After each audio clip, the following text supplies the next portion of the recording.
Good morning, my brothers and sisters. Today is June 4th, 2020.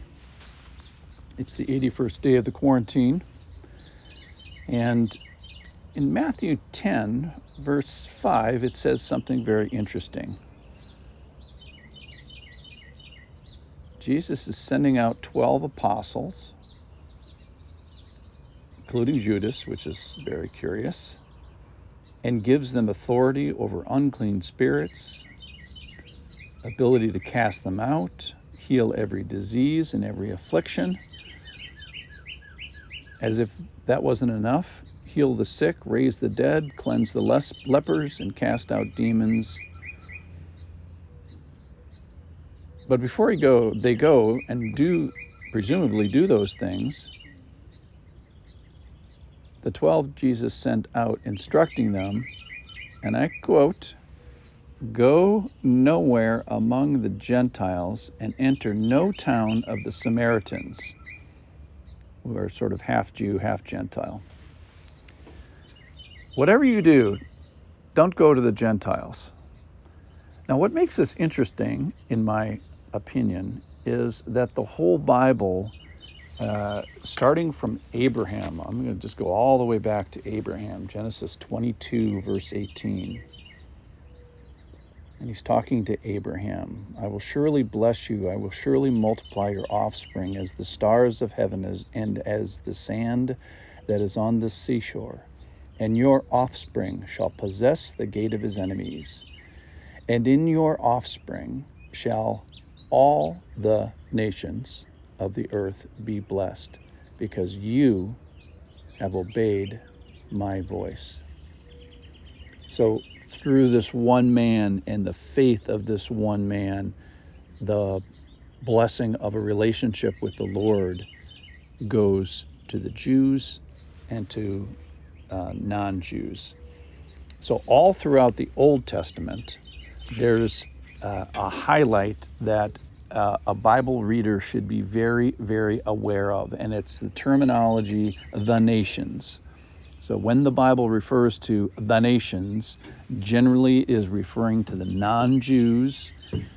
And so in every book, hundreds of times, I didn't do a study on it, but it's there hundreds of times in the Old Testament. The Lord is hinting that he is going to bust this open and bust open a relationship of blessing that goes first to the Jews, but it's coming for the Gentiles. If you want to just appreciate a single reference, is Psalm 96, "Sing to the Lord a new song. Sing to the Lord, all the earth," referring to the Gentiles. "Sing to the Lord, bless his name. Tell of his salvation from day to day. Declare his glory among the nations, his marvelous works among all the people. For great is the Lord and greatly to be praised." Verse 5, "For all the gods of the peoples are worthless idols, but the Lord made the heavens. Splendor and majesty are before him. Strength and beauty are in his sanctuary. Ascribe to the Lord, O families of the peoples." He's trying to say it in a whole bunch of ways, is that the Lord's blessing is going outside the boundaries of Israel. So the whole Bible is about the Lord coming to individuals and then coming to Israel and building a people, but all along welcoming sojourners and faithful people who are not of the tribe of Israel. In the New Testament, it's described pretty extensively in Romans chapter 11 about the relationship that the Jews and the Gentiles have. I'm just going to summarize, is that the focus in the latter part of the New Testament leaves the Jews and goes to the Gentiles. And Paul, the writer of the Romans, Paul, is saying, be careful that you don't get arrogant, you Gentiles. I grafted you in, and I'm going to graft them back in, and I'm not done with the Jews. Kind of hints at that. So be thrilled about the mercy of God. And then as far as a commandment goes, a very famous passage in Matthew 28, go therefore and make disciples of all nations. These are the last words of Matthew's gospel. Baptizing them in the name of the Father and the Son and the Holy Spirit, teaching them to observe all that I commanded you, and behold, I am with you always to the end of the age. Go make disciples of all nations.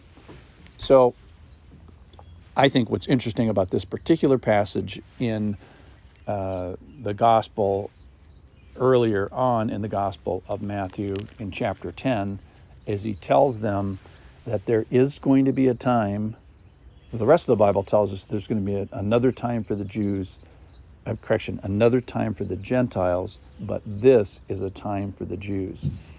So of interest, healings and raisings from the dead and casting out of demons and cleansing lepers, at least for this moment in time, was just to the Jews through the apostles, which even included